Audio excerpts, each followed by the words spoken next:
up, guys? Andrew here from Looking for Fish.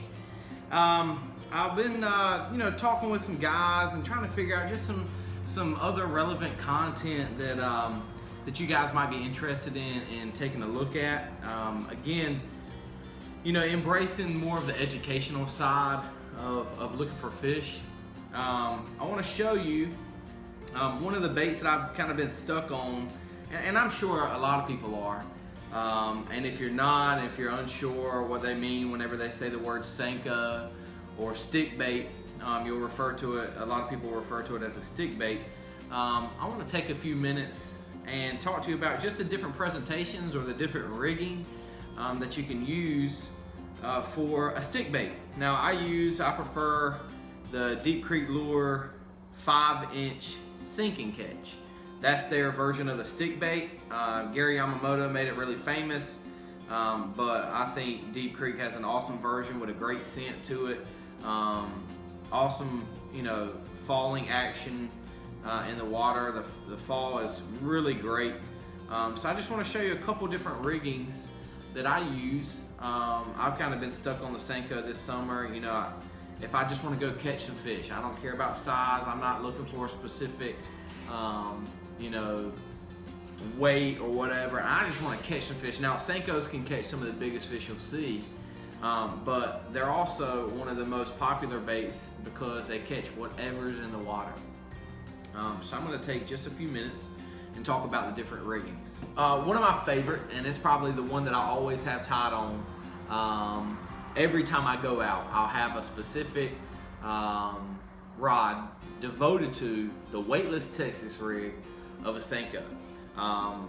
There's two types of hooks that you can use, if I can get a hold of it. There's the EWG, which for all you new anglers is the extra wide gap offset hook. And then there's the most popular, I think the older version is just the offset straight shank worm hook, okay? So those are the two types, and really it's by preference. I've noticed that I like to be able to rig them the same way every time, straight down the hook, and so the EWG allows me to do that. Whenever I rig it with just offset worm hook, what I find I have to do is I have to work it at an angle, because on a stick bait, you always want the bait to be flat or straight up and down. And so to be weedless, you really got to kind of angle the offset worm hook to kind of go in the bait like that. And I'm not really, I have to concentrate too much. Maybe I'm just ADD. I got to concentrate too much to get that worm hook to set correctly. Whereas on the EWG, the extra wide gap, that's what I use a lot. You go straight down in, and that worm hook is going to sit straight in it the whole time. So to me, it's just less of a concentration whenever I'm trying to rig it.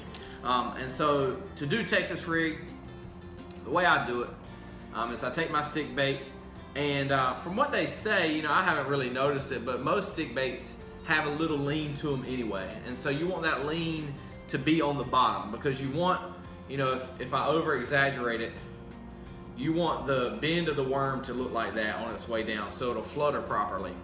And so the way I do it, my extra wide gap hook, is I go through the tip straight down, and about 1/8 of an inch, 1/4 of an inch, I come back out.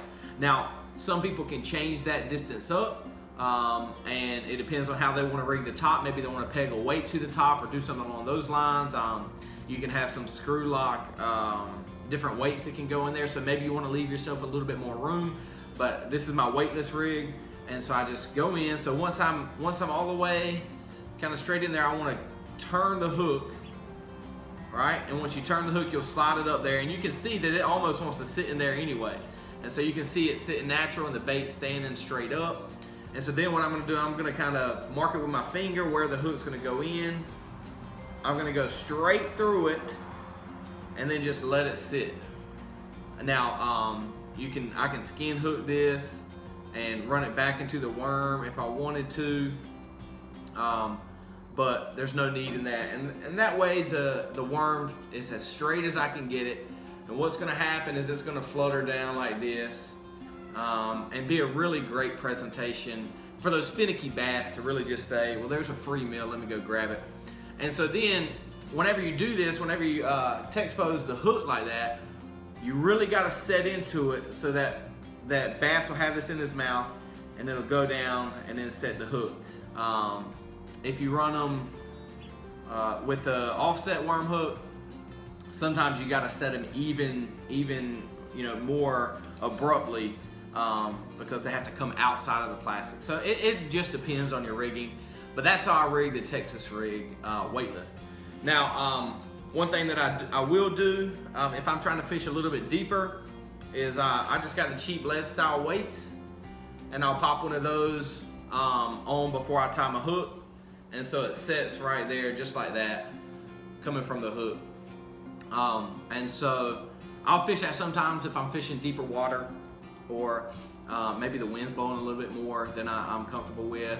I'll run a weight on it. Now, I don't peg the weight, I let it free flow, so then this will get down to the bottom, and then this will flutter behind it. So it keeps the action really good. So that's my weighted and my weightless Texas rig.